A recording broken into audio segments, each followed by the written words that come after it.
अध्याय 1 भाषा और व्याकरण। पढ़िए और समझिए। अंकुर, तुम कहाँ जा रहे हो? भारती, मैं बाजार जा रहा हूँ। आपने देखा कि सबसे ऊपर दिए चित्र में भारती मुख से बोलकर अंकुर से पूछ रही है और अंकुर कानों से सुनकर जवाब दे रहा है।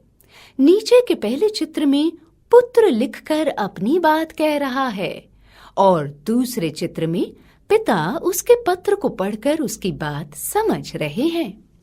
बोलकर या लिखकर कहना तथा सुनकर या पढ़कर समझना, ये सब भाषा के रूप हैं। इस प्रकार भाषा वह साधन है जिसके द्वारा हम अपने विचार बोलकर या लिखकर दूसरों पर प्रकट करते हैं। हमें जब भी अपनी बात किसी को बतानी होती है अथवा किसी से कुछ पूछना या समझना होता है, तब हम भाषा का ही सहारा लेते हैं। विद्यालय में लिखने अथवा पढ़ने का सारा कार्य भाषा के द्वारा ही किया जाता है। भाषा के रूप।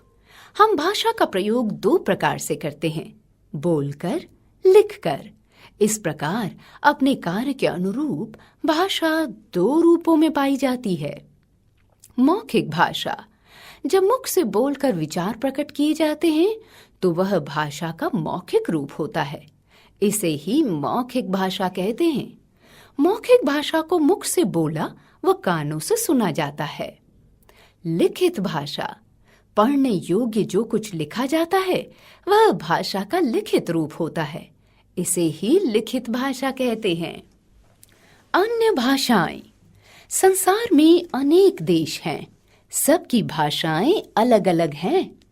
इंग्लैंड में अंग्रेजी बोली जाती है, पाकिस्तान में उर्दू बोली जाती है, चीन में चीनी बोली जाती है, फ्रांस में फ्रेंच बोली जाती है।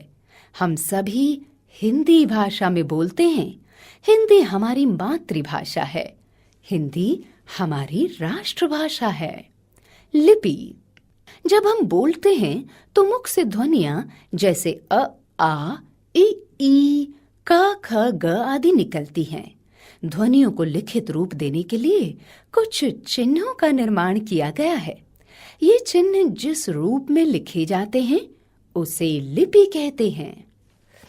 इस प्रकार हम कह सकते हैं कि वर्ण लेखन के लिए जिन विशेष प्रकार के संकेतों का प्रयोग किया जाता है उसे लिपि कहते हैं। प्रत्येक भाषा की अपनी एक लिपि होती है, जैसे देवनागरी लिपि, गुरमुखी लिपि, रोमन लिपि, अरबी लिपि आदि। हिंदी जिस लिपि में लिखी जाती है उसे देवनागरी लिपि कहते हैं। संस्कृत, मराठी और नेपाली भी देवनागरी लिपि में लिखी जाती हैं। पंजाबी गुरमुखी लिपि में लिखी जाती है। उर्दू फारसी लिपि में लिखी जाती है। अंग्रेजी रोमन लिपि में लिखी जाती है। व्याकरण। भाषा में वाक्य होते हैं और वाक्य शब्दों से बनते हैं, परंतु प्रत्येक वाक्य में प्रत्येक शब्द की निश्चित जगह होती है। शब्द को कहीं भी रख दो अथवा अनुपयुक्त शब्द लिख देने पर वाक्य अशुद्ध बन जाता है। अशुद्ध वाक्य का अर्थ समझने में कठिनाई होती है, जिससे भाषा की गति में अवरोध उत्पन्न हो जाता है। उदाहरण देखिए। अशुद्ध वाक्य, शुद्ध वाक्य।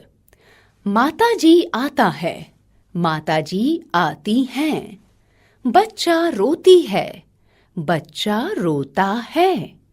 कृपया चले जाइए, कृपया चले जाइए। राजू में धूप बैठ उठकर गया, राजू उठकर धूप में बैठ गया।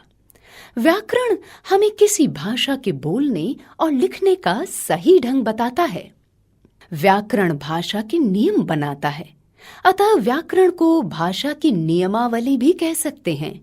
इस प्रकार व्याकरण वह शास्त्र है जिससे किसी भाषा को शुद्ध बोलने व लिखने के नियमों का ज्ञान प्राप्त हो